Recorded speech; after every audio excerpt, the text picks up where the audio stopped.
समाजासाठी काम कर, आणि ते शब्द माझ्या आजही कानात आहेत. आणि म्हणून एक माझं कुटुंब म्हणजे एक चौकोन नाही, तर संपूर्ण महाराष्ट्र आज माझं कुटुंब झालेलं आहे.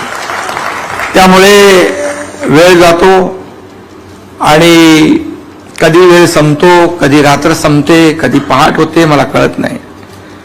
आणि म्हणून आज या पुस्तकाच्या रूपाने माझ्या आयुष्यातल्या अनेक प्रसंग, अनेक आठवणी ज्या आहेत, या आठवणींनी, या प्रसंगांनी माझ्या मनात गर्दी केलेली आहे.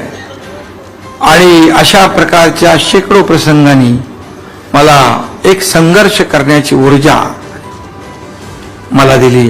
हा बघा आला रुद्रांश, इकडे इकडे काय करतो, इकडे खाली जायचं आहे. किती थकलो, किती तास काम केलं, आणि हा रुद्रांश भेटला मला. हा माझा टॉनिक आहे.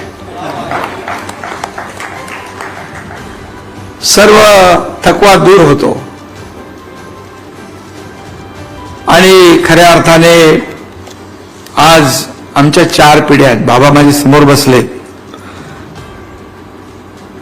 आज माझी आई असती तर तिला खूप आनंद झाला असता. आपला मुलगा एक मुख्यमंत्री झालेला आहे. तर ती बोलण्यातून तिच्या मला जाणवायचं. ती सांगायची,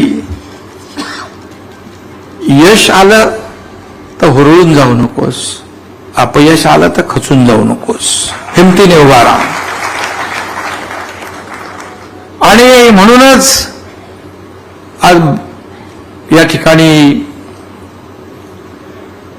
जी काय ऊर्जा आहे, प्रेरणा आहे, ती आज आपल्यात नसली तरी सुद्धा तिचं लक्ष, प्रेम, आशीर्वाद